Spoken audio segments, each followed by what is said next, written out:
नमस्कार, my name is विजय और सभी लोगों का ई पाठशाला के चैनल पे बहुत बहुत स्वागत है।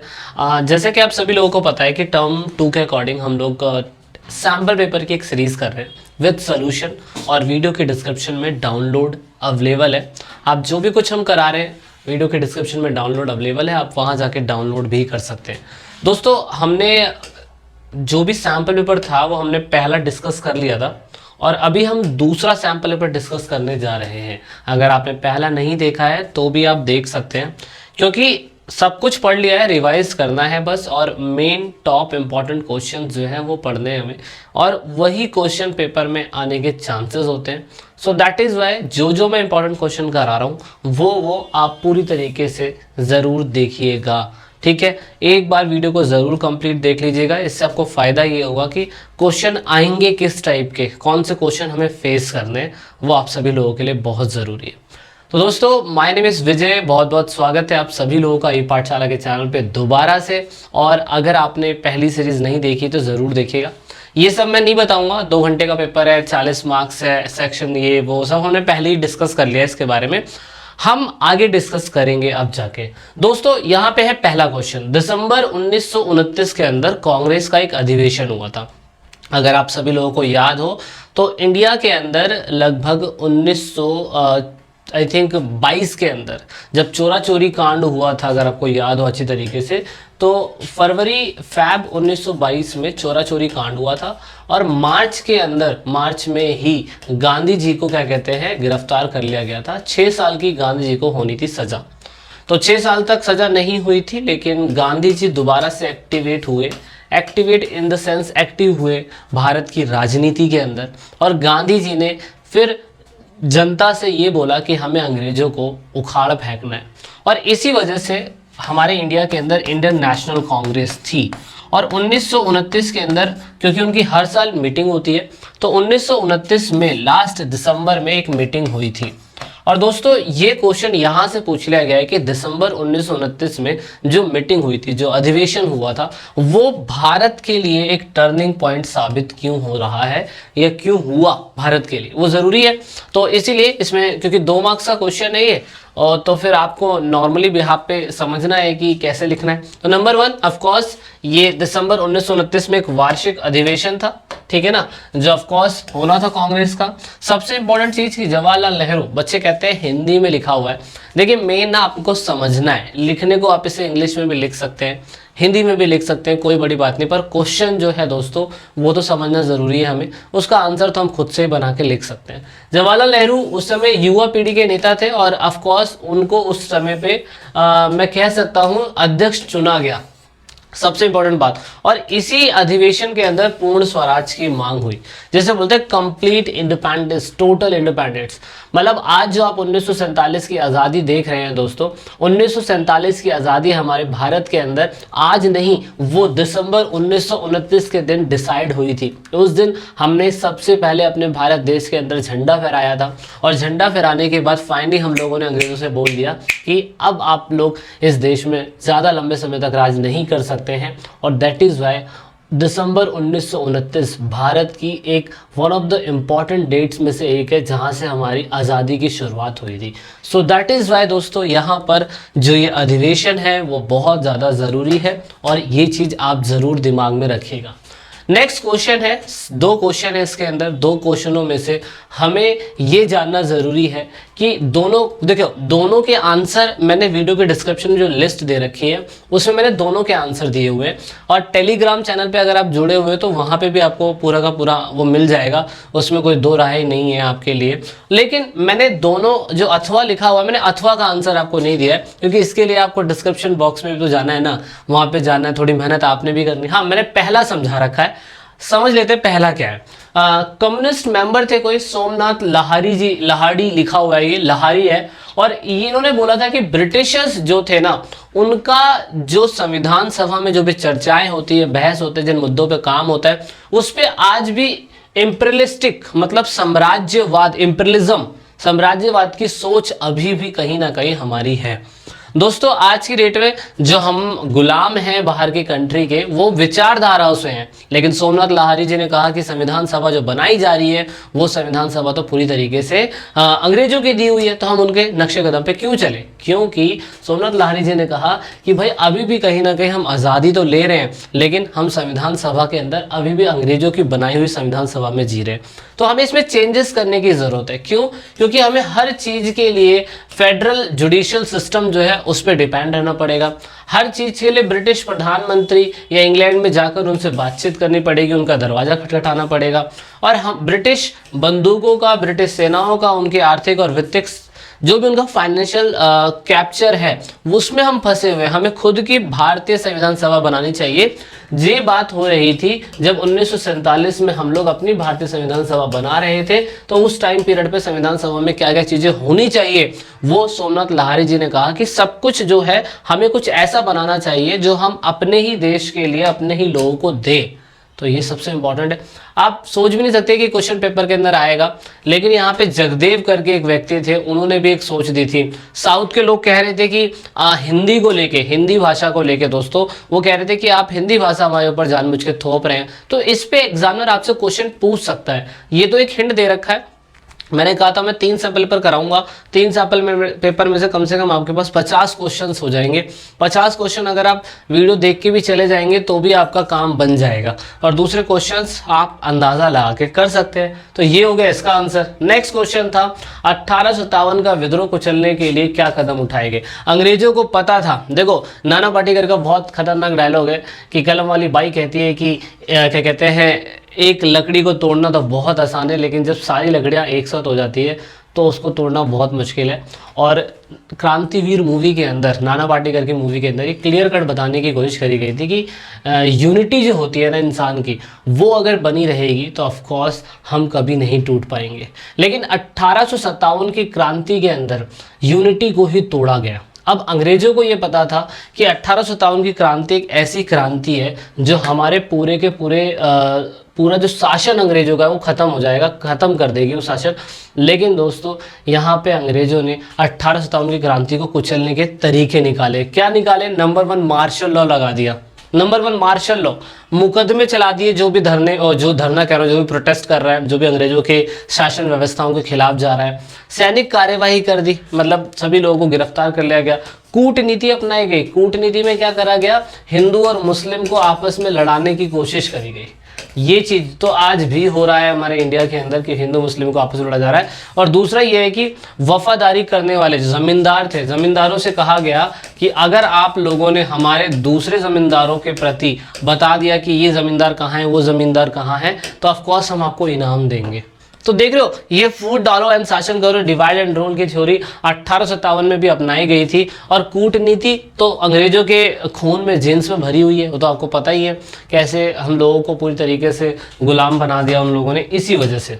तो ये सारी कार्रवाई थी। पेपर के अंदर आपको इसे एक्सप्लेन करना होगा, सेम टू सेम ऐसा लिख के मत आ जाना, एग्जामिनर आपको फूटी कौड़ी भी नहीं देगा, ठीक है। इसको थोड़ा सा एक्सप्लेन करना, की पॉइंट्स इसमें लिखे हुए हैं, तो कैसे उन्होंने इसको पूरी तरीके से क्रश करा रिवॉल्ट को, उसका स्टेप बता रखा है। नेक्स्ट क्वेश्चन था कि जमींदार जो थे 18वीं सेंचुरी के अंदर, ये चैप्टर थोड़ा सा ही आ रहा है, लेकिन दोस्तों ये चैप्टर इंपॉर्टेंट है। अगर आपने देखा होगा तो जो भी सेकंड टर्म था उसके अंदर कुछ पार्ट इस चैप्टर का नहीं आ रहा था, लेकिन मैं तो ये कहूँगा कि आप पूरा का पूरा ही पार्ट पढ़े।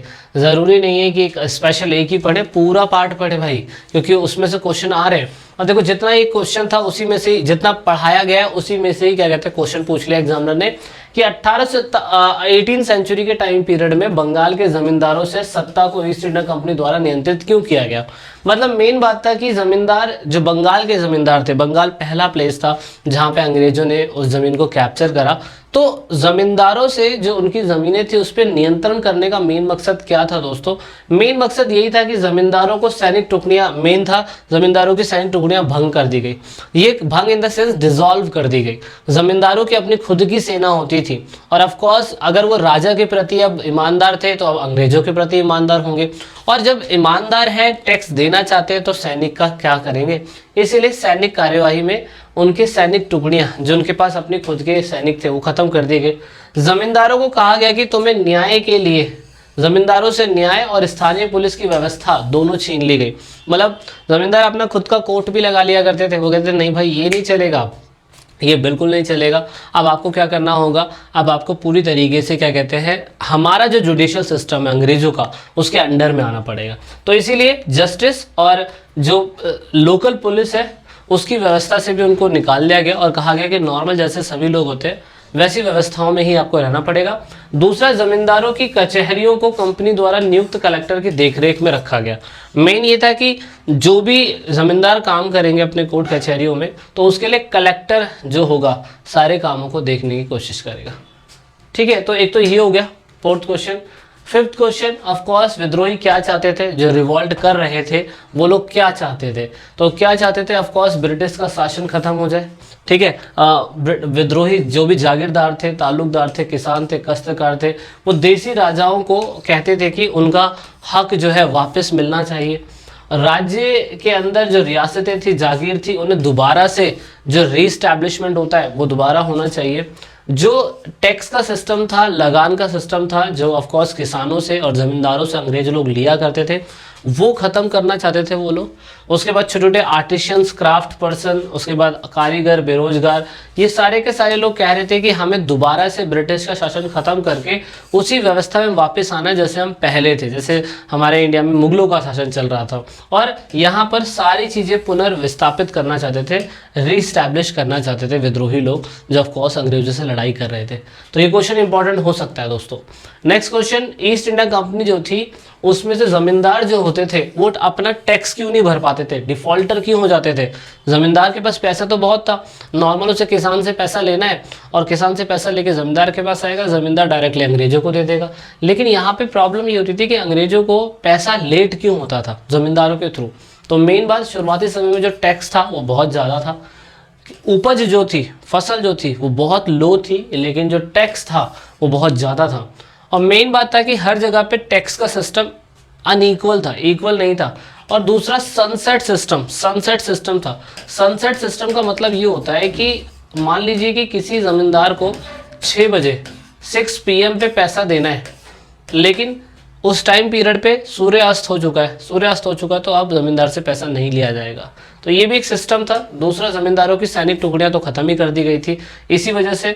दूसरा, यहाँ पे जो रैयत लोग ज़मींदारों को पैसा देते थे, उसमें भी वसूलने में दिक्कतें आती थी। किनको, ऑफ कोर्स ज़मींदारों को। वो कहते थे किसान लोग कि यार हमारा पैसा जो है वो फसल अच्छी नहीं हुई है तो हम पैसा कहाँ से देंगे, तो ये एक इशू रहता है।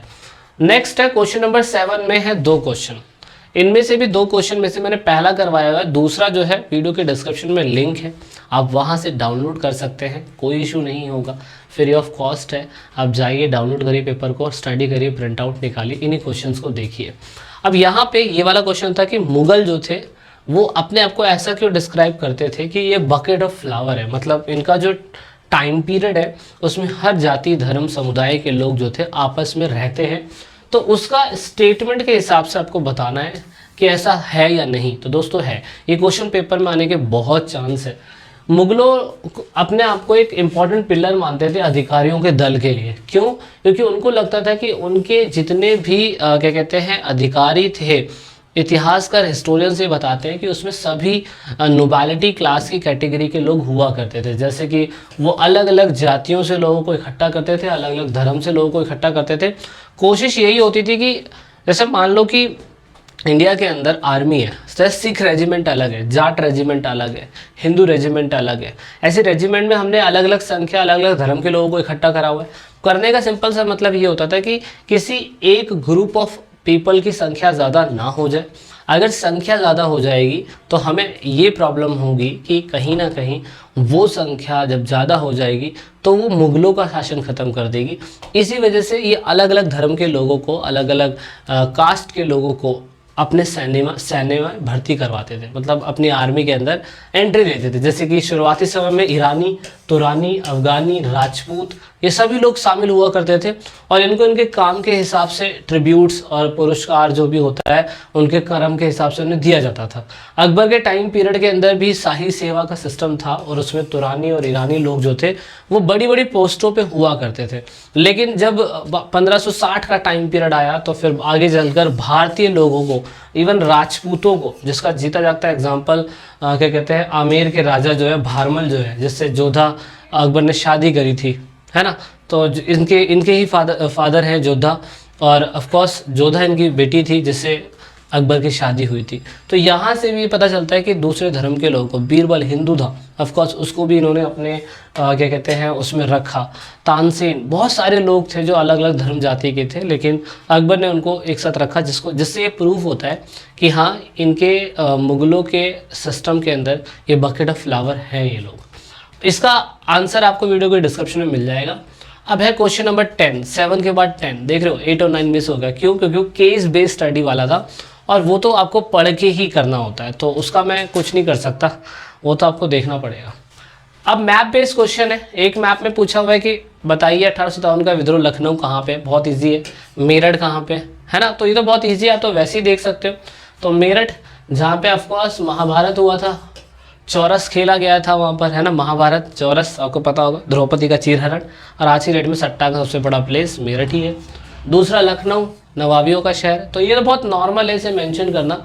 दूसरा आपसे एक और पूछा हुआ है, आपको ए डिनोमिनेट कर रखा है और आपको बताना है ये कौन सी प्लेस है जहाँ पर भारतीय राष्ट्रीय आंदोलन कोई हुआ था, आपको ही बताना। तो ये आपने सेल्फ करना है, ये आप सेल्फ कर लीजिएगा, ठीक है। और हमने ये कर लिया है ख़त्म, ठीक है। सो दोस्तों, वीडियो को एंड तक देखने के लिए बहुत बहुत थैंक यू, और आई होप आपके लिए वीडियो थोड़ी सी यूज़फुल रही होगी। रिवीजन के लिए बहुत ज़रूरी है, पेपरों के टाइम पीरियड पे एक बार इस वीडियो को देख लेना और आपके लिए बहुत बेनिफिट होगा। तो मिलते हैं अब वीडियो के अगले पार्ट में, सैम्पल पेपर 3 में जल्दी। जब तक के लिए जय हिंद, जय भारत, वंदे मातरम।